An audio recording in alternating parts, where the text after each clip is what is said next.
경제 뉴스가 연예 뉴스처럼 들리는 그날까지 경제 브리핑 불편한 진실.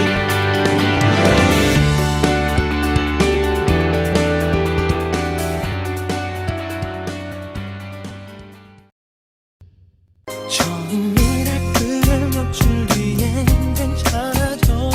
그 생각만으로 벌써 일더니 너와 만든 기념일마다 슬픈 나를 찾아와. 이 노래 다들 기억하실 거예요. 무슨 노래인지 다들 아실 겁니다. 브라인 아이즈의 벌써 1년. 이게 2001년에 나온 노래인데요. 이 노래 애인과 헤어진 다음에, 연인과 헤어진 다음에 많이들 불렀잖아요. 노래방이나 이런 데에서요. 예. 근데 갑자기 이 노래를 꺼낸 이유가 있습니다. 딱 오늘이 어울리는 노래인 것 같아요. 왜냐하면 다들 아시다시피 윤석열 대통령 취임 1주년이 오늘이잖아요. 어허. 근데 이 노래 가사를 보면 이렇게 돼 있죠. 처음이라 그래. 며칠 뒤에는 괜찮아져. 그 생각만으로 벌써 1년. 이게 뭐겠습니까? 아직도 안 괜찮다는 얘기 아닙니까? 예. 왜 이 이야기를 하느냐? 첫째도 둘째도 경제. 윤석열 대통령이 1년 전 취임식에서 했던 말이거든요. 뭐 경제를 망쳐놨다고 주장하는 보수나 언론들에서 주장하는 문재인 정부의 실정을 윤석열 대통령이 바로 잡고 경제만큼은 무슨 일이 있어도 살려놓겠다. 뭐 이렇게 국민들에게 약속한 것이다. 뭐 언론들은 이렇게 평가를 했었었죠.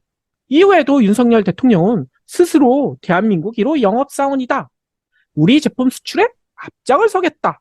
이런 다짐도 했고요. 그런데 출범한 지 꼭 1년이 된 이 시점에 윤석열 대통령의 약속은 얼마나 지켜졌을까요?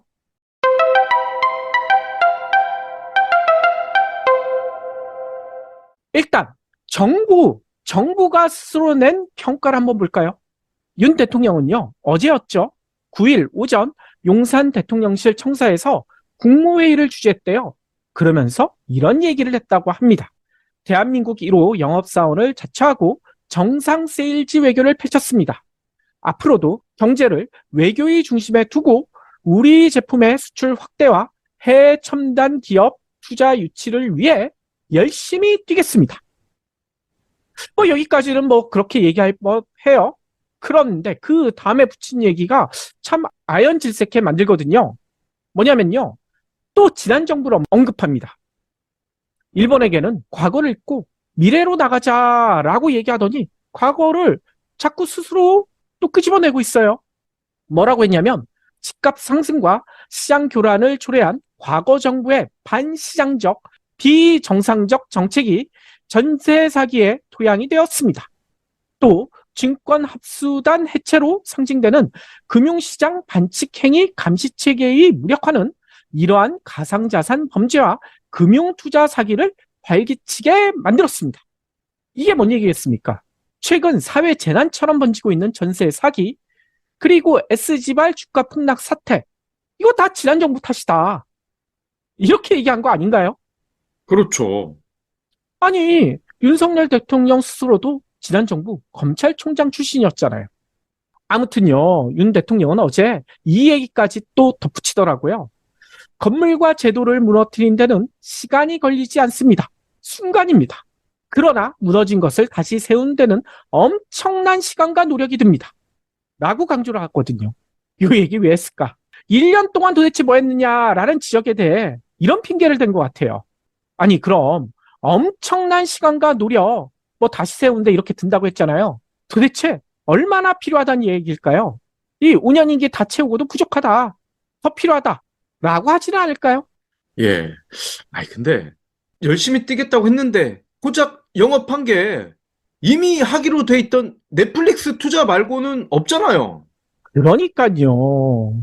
그런 거 말고는 거의 없는데 문제는요. 그런 걸 다 떠나 객관적인 지표, 경제 지표 요걸 한번 좀 살펴보고 싶어요. 이 취임 일성이 첫째도 둘째도 경제였잖아요. 그렇기 때문에 경제 지표만큼은 문재인 정부 시절보다도 좋아져야지 정상이겠죠. 이것도 과거 정부의 반시장적, 비정상적 정책 때문에 1년 만에 좋아지기 힘들다 라고 얘기도 할 수 있기 때문에 이런 영향을 거의 받지 않는 외국과의 관계, 이 수출만큼은 더 늘어나야지 정상 아닐까요? 특히 스스로 얘기했잖아요. 대통령이 대한민국 1호 영업사원으로 뛰겠다. 이렇게 약속까지 했잖아요. 네. 그런데 다들 아시다시피 현재 경제 지표 중 가장 나쁜 것이 바로 수출이거든요. 얼마 전에도 얘기 드렸지만 4월 수출액 496억 2천만 달러. 지난해 같은 달보다 14.2%가 늘어난 게 아니라 줄어들었습니다. 수출로 먹고 살았던 대한민국에서 수출이 막히고 있다는 거예요. 근데 뭐 다들 아시다시피 다시 한번 거론해 볼게요. 놀라운 게 시점이죠, 시점. 문재인 정부 시절이었던 2021년과 2022년 5월까지 월별 수출 증가율, 요거를 보니까요, 적게는 12.9%에서 많게는 34.7% 이렇게 기록했거든요. 요 당시 코로나 위기 한창일 때잖아요. 코로나 위기 속에서도 가장 빛났던 성과, 이 해외에서도 이런 평가를 받았었죠. 그런데 윤 대통령이 취임한 후인 6월 되니까요. 월별 수출 증가율이 5.3%로 뚝 떨어졌어요. 그러다가 10월이 되니까 마이너스 5.8%. 그리고 그 이후로는요. 마이너스 14.2%, 마이너스 9.7%, 마이너스 16.4%, 마이너스 7.6%, 마이너스 13.6%, 그리고 4월에 마이너스 14.2%. 한 번도 플러스 전환을 못했습니다. 무려 7개월 연속 지난해 동월 대비 감소. 이는 2018년 12월에서 2020년 1월. 이때 우리 경제가 가장 안 좋았거든요. 가장 긴 연속 수출 감소를 기록했었는데 많은 전문가들 이 기록 얼마 남지 않았다. 이번에 깰 것이다. 라는 이야기가 나오고 있어요. 그런데 이렇게 수출이 죽쓰는 이유 뭐 얘기 안 해도 다들 아시잖아요. 이 반도체 탓이 엄청나게 크죠. 반도체 수출 문재인 정부 시절 지표를 보니까요. 지난해 4월만 해도 15.8% 줄어든 게 아니라 늘어났었습니다. 그러다가 윤 대통령이 취임했던 5월이 되니까 14.9%. 이때까지만 해도 유지가 됐어요. 그러다가 6월이 되니까 10.7%, 7월이 되니까 2.1%. 이 수출 증가율 기울기가 급격히 꺾이더니 8월부터는 마이너스 7.8%. 급락을 합니다. 그래서 대부분 다들 그런 얘기 했었잖아요. 아이고, 그래도 우리나라 대표하는 게 반도체인데 이게 바닥이겠지. 근데 10월이 되니까 어디까지 떨어졌느냐? 마이너스 17.4%, 11월은 더 낮아져서 마이너스 29.9%, 12월도 마이너스 29.1%. 이렇게 되니까 지난 연말에 아이고, 이제는 바닥이에요. 많은 언론들이 그렇게 얘기했거든요. 근데 올 들어 1월 되니까 마이너스 44.5%, 2월에는 마이너스 42.5%, 3월에도 마이너스 34.5%, 4월 들어서는 마이너스 41%. 기울기가 좀처럼 줄어들지 않고 있습니다. 다른 종목들도 비슷하지 않나요? 그러니까요. 주요 수출 품목, 우리나라 15대 수출 품목 중 반도체는 그나마 양반이더라고요. 지난 4월만 따져봤었을 때 가장 많이 줄어든 품목, 아이고, 놀랍게도 컴퓨터입니다. 컴퓨터. 근데 그 감소폭이요. 마이너스 73.3%예요. 그리고 무선통신기기도 마이너스 34.3%, 디스플레이도 마이너스 29.3%, 석유 제품도 마이너스 27.3%, 석유화학도 마이너스 23.8%. 20% 이상 줄어든 게 수두룩해요. 늘어난 건 없나요? 물론 늘어난 것도 있어요. 선박 52.9%, 자동차 40.3%, 일반 기계 8.1%. 15개 주요 수출 품목 중 딱 이렇게 3개만 늘어났습니다. 이렇게 수출이 무너지다 보니 다른 경제 지표 죄다 죽을 쓰고 있죠. 뭐 다들 아시다시피 무역 수지 4월에만 26억 달러 흑자가 아니라 적자였잖아요. 그래서 올 들어 무역 수지 적자 누적치가요. 250억 6천만 달러. 아유, 4월까지 이렇게 많이 쌓아놨대요. 그런데 지난해 연간 누적 적자가 이 대한민국이 세워진 지 역대 최대였잖아요. 477억 달러였잖아요. 근데 이 절반을 불과 넉 달 만에 넘어버렸어요. 올해는 지난해 기록을 또 경신할 것이다 라는 이야기가 나오고 있죠. 그래서 업계에서는 이미 이런 얘기까지 나오고 있습니다. 만성무역 흑자국에서 대한민국이 만성무역 적자국으로 경제 체질이 완전히 바뀌고 있다. 이런 얘기가 나오고 있어요. 네. 이렇게 무역에서 아작이 나다 보니 이 경상수지도 위태롭다는 거예요. 올 들어 1월 42억 1천만 달러, 2월에는 5억 2천만 달러. 경상수지 적자로 출발했습니다. 경상수지가 2개월 연속 적자를 기록한 건 2012년 1월에서 2월 이후 11년 만에 처음. 한마디로 대외 교역이 그야말로 최악인 상황인 셈이죠. 그러면 대외는 그렇다 치더라도 국내 경기는 좀 나아졌을까?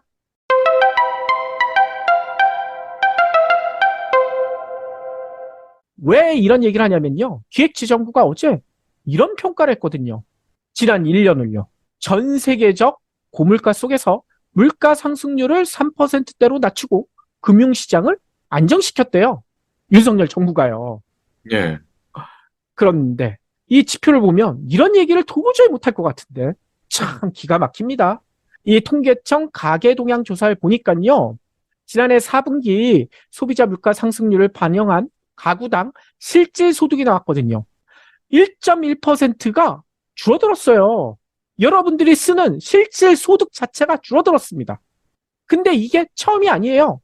지난해 3분기 윤석열 대통령이 취임한 그 당시부터 마이너스 2.8%.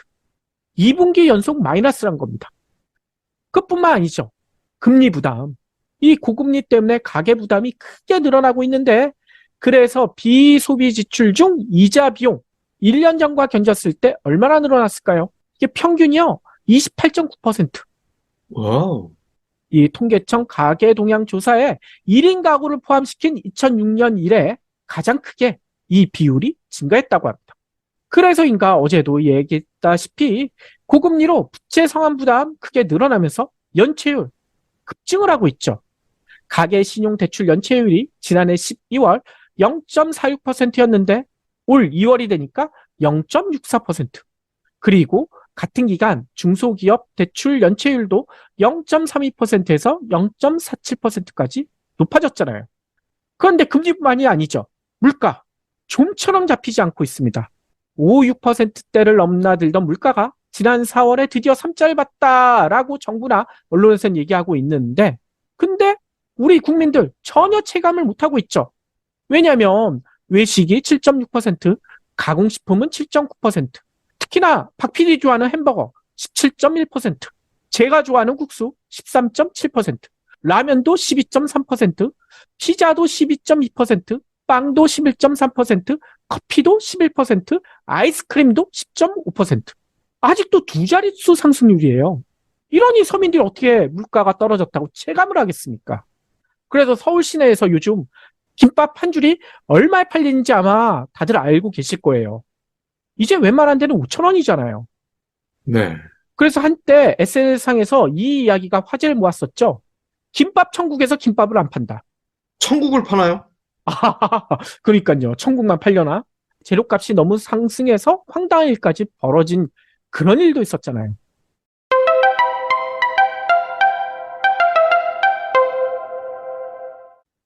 뿐만 아니죠. 경제 체력이 약화되면서 원화 약세도 가팔라지고 있는데요. 2022년 5월 윤석열 정부 출범 당시 환율 1268원이거든요. 근데 지금은 1320원대를 훌쩍 넘어섰죠. 특히나 경불진에서도 여러 차례 얘기 드렸다시피 킹달러 이거는 완전히 꺾였잖아요. 그래서 다른 통화 가치 대부분은 오르고 있습니다. 근데 우리 원화만 달러보다 더 떨어지고 있어요. 이렇게 암울한 경제 상황 가장 잘 반영하는 게 역시나 주식시장이겠죠. 어제 코스피 지수 2510.06에 마감했거든요. 그러면 윤석열 대통령 취임 1년 동안 어떤 변화가 있었을까? 코스피가요 3.86% 오른 게 아니라 하락을 해버렸습니다. 그러면 문재인 대통령 때는 어떻게 됐었을까?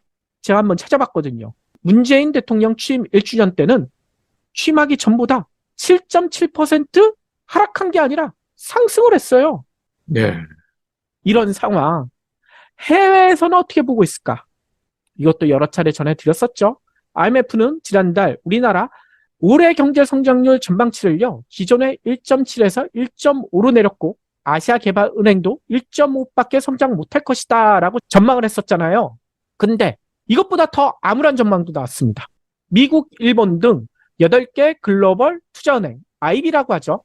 여기가요, 올해 우리 경제 성장률 전망치를 내놨는데 8개 은행의 평균치를 내보니까요, 아이고, 1.1밖에 안 돼요. 1.1. 특히나 가장 전망치가 높았던 뱅크 오브 아메리카 그리고 메릴린치, 여기마저도 IMF나 아시아개발은행보다 낮은 1.4. 그리고 시티은행은 0.8%. 심지어 일본의 노무라증권 마이너스 0.1%라고 우리나라가 역성장할 것이다, 이렇게 전망을 했대요. 그런데 문제는 이런 추세에 국내 연구소들도 동참하고 있다는 거예요. 한국금융연구원이 지난 9일에 올해 수정경제 전망을 발표했거든요. 근데 여기 수치가 뭐냐? 1.3입니다. 1.3. 근데 수정 전망이라고 했잖아요. 한국금융연구원은요, 지난해 11월에는 올해 1.7%는 성장할 것이다 라고 내다봤거든요. 근데 이번에는 0.4%포인트가 확 깎았다고 합니다. 도대체 이유가 뭘까? 설비 투자 부진, 이것과 함께 대한민국 1호 영업사원이 제대로 영업을 못한다. 수출 감소가 가장 큰 이유라는 거예요. 아니, 첫째도 둘째도 경제라며 1호 영업사원을 자처했던 윤석열 대통령. 언제쯤 경제가 살아나는 모습을 보여줄까요? 예. 근데 또 이런 분들도 계실 것 같아요. 우리만 상황이 나쁜 건 아니지 않느냐. 다른 나라도 나쁘다고 하던데.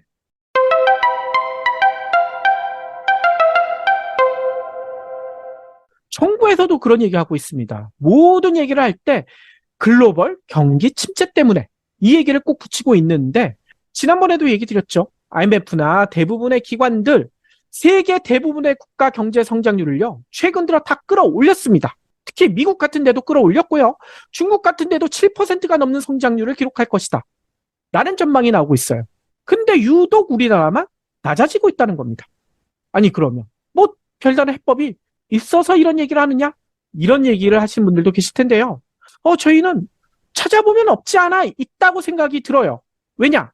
현 정부가 추진 중인 재벌 부자 감세, 노동계약과 탄압, 공공부문 축소 또는 매각, 이것부터 빨리 멈춰야 된다, 이런 생각이 듭니다. 더 나아가 코로나보다 더 살기 힘들다는 자영업자와 서민들부터 도와야 한다. 그래야 우리 경제가 살아날 수가 있다, 이렇게 보고 있거든요. 예. 근데 이건 경불진 두 PD만의 주장이 아니에요.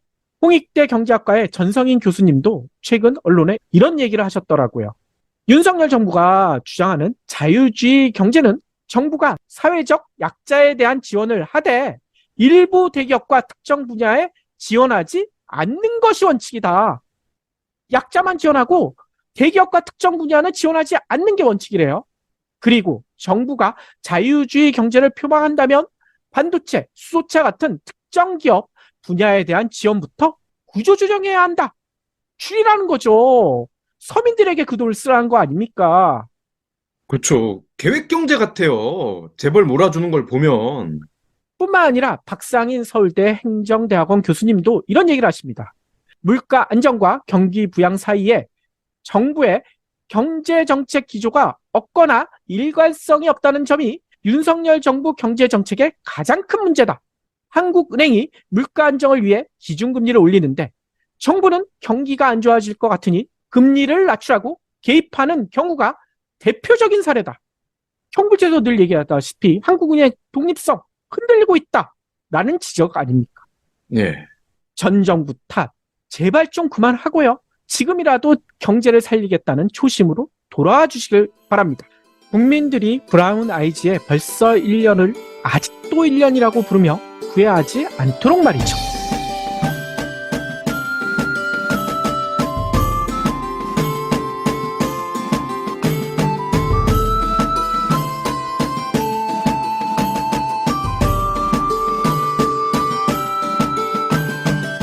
경불진 완주해 주셔서 감사합니다. 하트 투척, 댓글 남기기, 링크 공유, 계좌 후원 등 경불진 2PD에게 힘을 보태주세요. 더 좋은 내용으로 보답하겠습니다.